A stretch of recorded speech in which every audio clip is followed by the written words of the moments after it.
over that time at Lux, I saw lots of pitches, and most of them were not very good.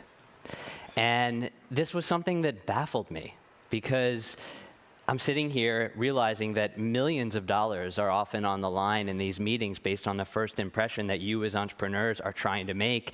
And time and time and time again, you had brilliant people with really good ideas and powerful technology fail to make that connection. And it was frustrating to me, because at times there'd be entrepreneurs that I really wanted to work with, and I knew that their pitch wasn't good enough to bring to my partnership.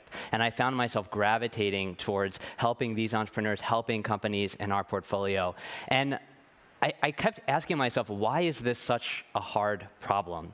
And I have a lot of empathy for your role as entrepreneurs, because to develop a good pitch is hard. You have to synthesize a lot of different skills and information in a really condensed, refined package that's effectively a performance that you're giving every time you walk into a pitch meeting. Some of those, of course, are the fundamental nature of what you're doing: the technology, your business knowledge, your strategy, your competitive advantage. Those are things you're usually pretty good at. You need to invest time to have a good pitch, and that's something you're often very short on. And I have empathy for that. You've got to hire people, run a company, run around to a million meetings. It's often easy to defer or delay the time you know you should be investing and working on your pitch. And so that's hard. There's a creativity piece to iterate and come up with new ideas on how to communicate.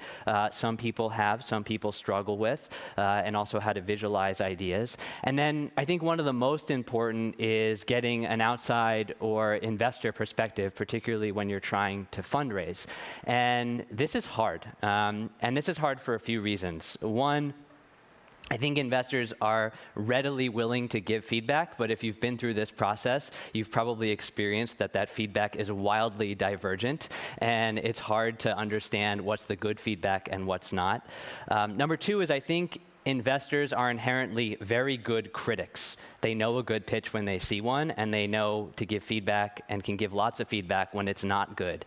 But they're not necessarily good creators, and there's a big difference. An entrepreneur recently put it to me where it would be like if you took the great film critic Roger Ebert and put him behind the camera.